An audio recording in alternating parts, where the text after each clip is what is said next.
Hey, what's up, guys? Britton Frost here, overthought and understated. Uh, I've been thinking about this fallacy lately, this error in reasoning. I think I made it up, but tell me if I'm wrong. I searched every corner of the internet for it. I looked into my old logic book. I couldn't find a fallacy that accounted for this um, error in reasoning as I think it is. And so I guess I made it up. It's called the quick wit fallacy.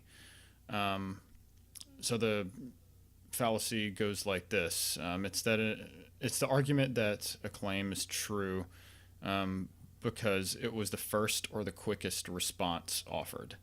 And I think this is something everyone sees very often, and many people are guilty of.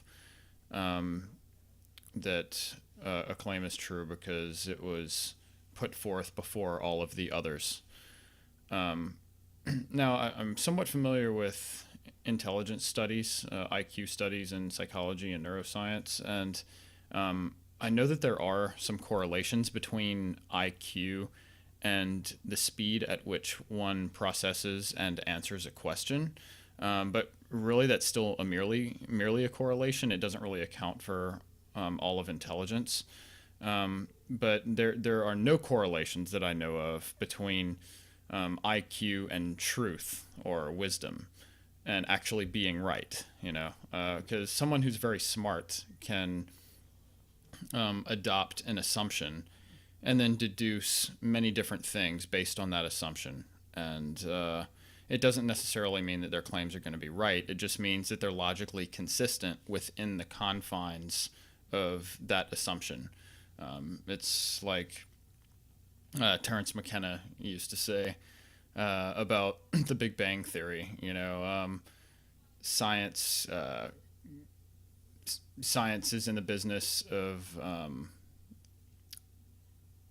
saying, give us one free miracle and we'll explain the rest. And that miracle is all of the matter and energy and all the laws that govern it spontaneously um, manifesting in the universe all at once, and that's the Big Bang Theory. So as long as we say, for example, take the Big Bang Theory for granted, there are many things that we can deduce as true um, under that umbrella, but it's not clear that the Big Bang Theory actually happened, and I don't think we'll ever have enough evidence to believe one way or another.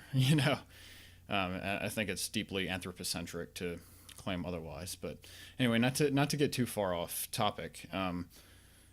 I think people who are smart, people who are generally intelligent, they may have read more, they may have more background knowledge on a particular topic, but that knowledge can be very narrowly focused, and it can be very reductive in nature or in the way that they put it forth.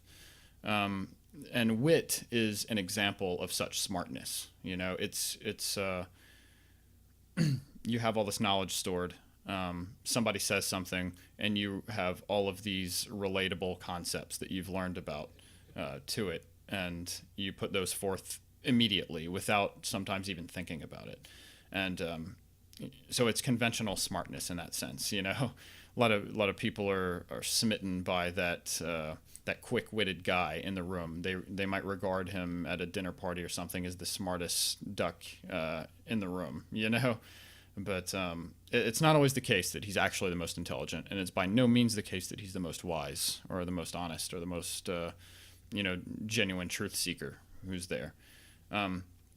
Because someone who's witty, at the expense of truth and honesty and wisdom, doesn't really think before he acts. Having a ready-made response to a question or to a topic of discussion could indicate an inability or even just an unwillingness to actually think critically about that topic at hand.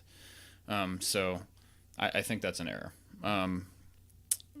So that's my quick wit fallacy. Tell me what you think about it, and definitely let me know if you know of an existing fallacy that can account for that. I haven't found one, but I might be totally missing something here.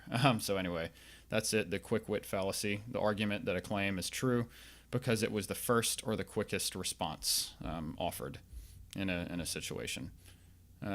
Cheers.